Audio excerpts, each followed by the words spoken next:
आज माझ्या नातूच्या टिफिनला स्नॅक्स हवा आहे, तर काय बनवायचं? झटपट असा रवा पॅनकेक टाईप मी बनवलेला आहे. रवा पॅनकेकसाठी 1 चमचा डाळीचं पीठ आणि अर्धी वाटी रवा, थोडंसं मीठ, चवीप्रमाणे साखर, अगदी थोडी बेकिंग पावडर, थोडं पाणी घालून मिक्स करायचं.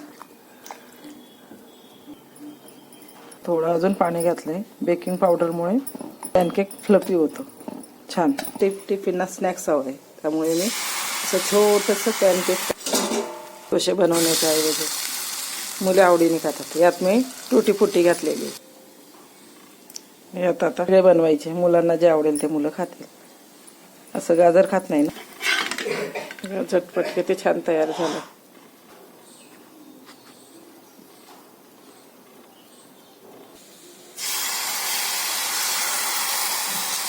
झटपट होणारी रेसिपी. लहान मुलांना टिफिन रवा पॅनकेक तर छान होतो. तुम्ही बनवा आणि मुलांना टिफिनला नक्की द्या.